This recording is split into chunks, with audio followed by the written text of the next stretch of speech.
Did you know that our teeny tiny heart begins beating out our life's rhythm before our brain has a chance to fire its first electrical impulse? Hi, I'm Mary Giuffre.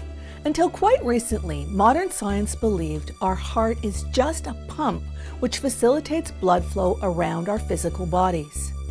But in recent years, man and machine have discovered what so many of us have always known intuitively, that our hearts are capable of feats far greater.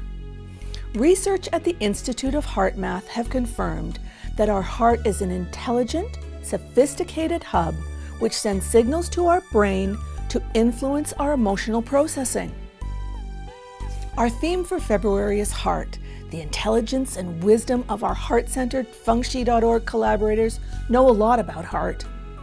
In this edition, our co-founder Paul Clark offers us another wave of inspiration in his latest video poem, or VOM as he likes to call them, Spirit Expressed. Life coach Rory Kelly Connor knows that deep in every heart is the desire to be loved, and recommends the best way to find it is to begin a love affair with yourself.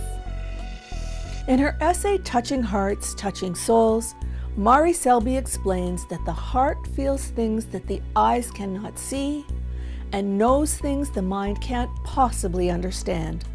Dr. Joe Rubino reminds us that when we speak our truth and walk our talk, others recognize who we really are. So, by living authentically from the heart, we close the gap between ourselves and others. This month, we continue Tracy Trimble's Self-Care Revolution series with her offering Listening to the Whisper of Your Heart. Through inspirational poetry, Anna Marie Heitzner reveals the graceful simplicity of the gift of peace. And Dolores Wiltz rallies our spirits to be visionaries of the highest good in her latest work, Tapestry of Life. In her article, Healthy Heart, Healthy Planet, Heather Thomas suggests that meatless meals are a healthier choice for our body, as well as the earth. And because a growing pandemic of fear threatens our very existence, Feng Shui advisor Andrea Connell urges us to dust off our shield and pull out our sword, as becoming a warrior of love is the only thing that counters fear's devastating effects. It's no surprise to those living heart-centered lives that other data collected by the Institute of HeartMath shows evidence that an energetic communication system exists beneath consciousness. This means our heart's energy field is directly involved in intuitive perception. And even more interesting is that the heart appears to receive this intuitive information before it gets to the brain.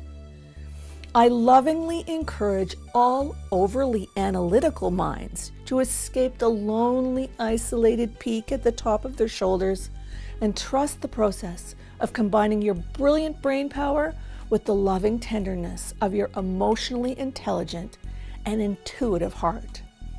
Delicious food for heartfelt thought, isn't it?